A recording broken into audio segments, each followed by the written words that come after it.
Leakage थी, वो लोग फोन कर, उनसे पूछा तो क्या हम फोन करते हैं आते नहीं। इस पे क्या सुरक्षा मानक लगे हुए हैं जी, जो मैं अभी भी सेफ हूँ। नेट पर देख करके इनके कॉल किया, इनके जितने भी नंबर थे तो किसी में भी कोई रिस्पॉन्स नहीं आया। ना सर, मुआवजा दूर की, ये तो देखने भी नहीं है, मुआवजे की तो कोई दूर दूर तक बात तो इनका स्टाफ भी ट्रेन नहीं है, वो ये ट्रेनिंग दी नहीं गई है कि क्या किया जाए क्या नहीं किया जाए। नंबर इज नॉट वैलिड, ये नंबर ही वैलिड नहीं है। फरीदाबाद आप ये देखें, इस फरीदाबाद में होलिका दहन की अगली रात सेक्टर 11D में एक भयानक हादसा होते होते टल गया। वहीं इस हादसे के पीछे सबसे बड़ी लापरवाही अडानी गैस सर्विसेज की सामने आई, जिसे जानकर आप भी हैरान रह जाएंगे। पूरे मामले की जानकारी देते हुए आपको बता दूं कि 18 तारीख यानी होली वाले दिन सेक्टर 11D के निवासी होली खेलकर दिन भर के थके हारे रात 11 बजे सोने चले गए कि अचानक 11:30 बजे के आसपास एक बहुत ही भयंकर ब्लास्ट हुआ, जिससे स्थानीय लोग चौंक कर उठे और जब घर के बाहर निकले तो उन्होंने देखा कि घर के बाहर भयानक आग लगी हुई है। यह आग अडानी गैस पाइपलाइन में लगी हुई थी। लोगों का कहना है कि आग इतनी भयानक थी कि उसकी लपटें 20-30 फुट की ऊंचाई तक जा रहे थे। जिनके घर में यह आग लगी थी उन्होंने बताया कि लपटें उनकी आंगन तक भी आ रहे थे। सारा सामान गर्म होकर जलने की कगार पर था। वहीं आसपास खड़ी गाड़ियों में भी यह आग पहुंच सकता था, लेकिन सेक्टर वासियों की चतुराई और साहस के चलते किसी के भी जान या माल को कोई नुकसान नहीं हुआ।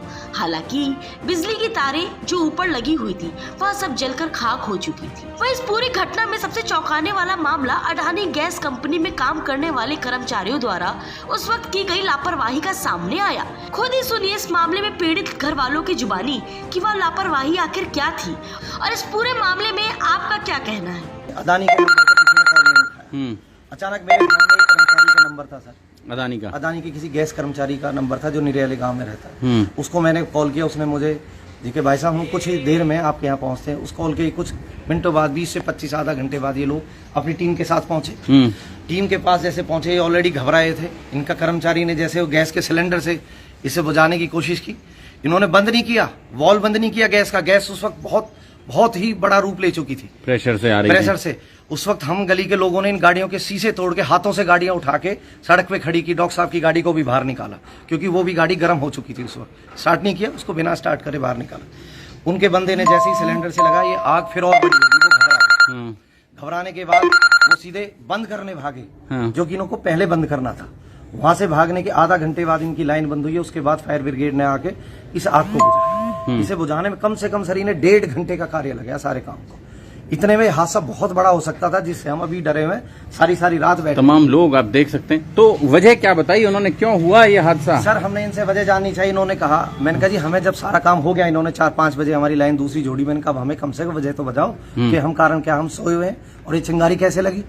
तो इन्होंने जवाब दिया कि यहाँ से जी गैस लीक हुई होगी और गैस लीक होते ये वायर है।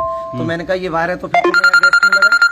जब वायर से अगर ये ब्लास्ट हुआ है तो यहाँ दिवाली भी मनाते हैं लोग, घरों में पटाखे भी चलाते हैं आसपास गली में, और जबकि इससे दूर ये केबल तो बंद है, इनसे चिंगारी कैसे आएंगी? तो कोई संतोष भरा जवाब नहीं दिया सर, चले गए वो रात को काम। अगले दिन मेरी गली के कुछ लोग आए, उन्होंने गैस अपनी नहीं जलाई थी क्योंकि सब डरे हुए थे भाई कभी कुछ और दोबारा ना हो जाए, भाई मेरी लाइन ठीक हुई है नहीं हुई। मैंने दोबारा फोन करके वहां से लोगों को बुलाया।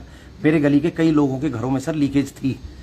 अच्छा, लीकेज थी। वो लोग फोन कर, उनसे पूछा तो क्या हम फोन करते हैं आते नहीं। उनकी लीकेज अगले दिन ठीक कराई सर। अगले दिन उन सबकी लीकेज धीरे धीरे ठीक लगाई। कल को मेरे साथ हुआ है, वो कम से कम इनके साथ होना है।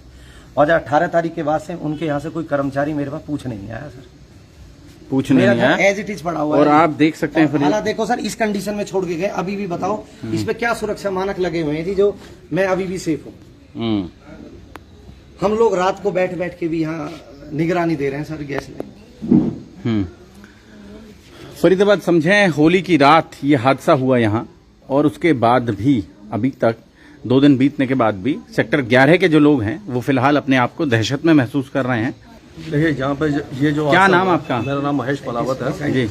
मैं इधर जाता हूँ 429 में। तो जब ये बहुत तेज आवाज़ हुई, जैसे कि मतलब कोई बम फटा है या इस टाइप से कुछ आवाज़ आई, तो सबसे पहले मैं वाक़ आया और चौकीदार था। तो पहले समझ में नहीं आया क्या किया जाए।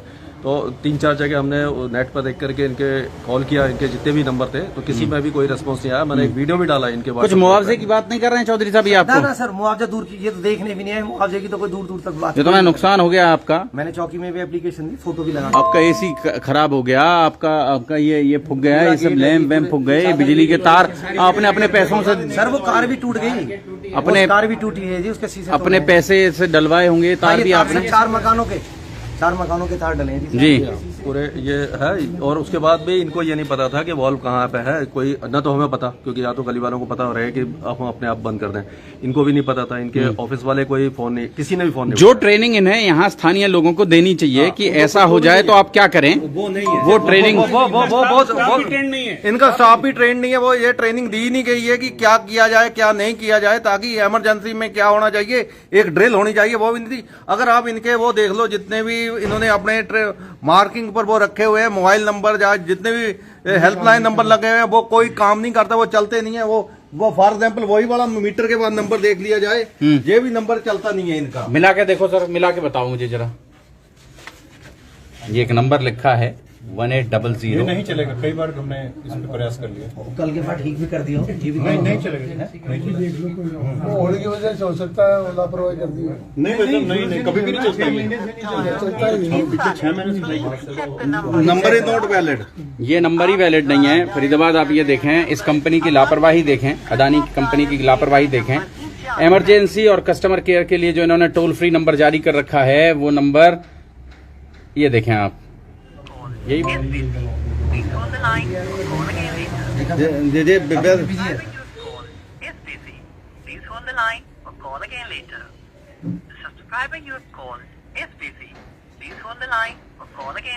इसमें इमरजेंसी का कोई ऑप्शन नहीं जैसे कस्टमर केयर पे बहुत सारे कॉल आते हैं, ये भी नहीं दिखाना चाहिए। रहता है, लेकिन इमरजेंसी अगर हो तो किसी से बात करने का कोई ऑप्शन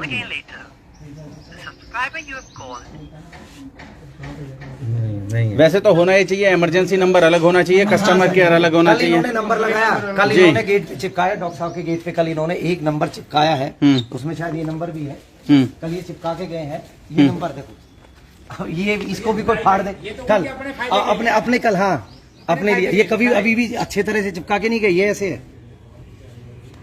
कल ये जिस जो हादसा हुआ उसके बाद ये इन नंबरों को लगा के गए हैं सर।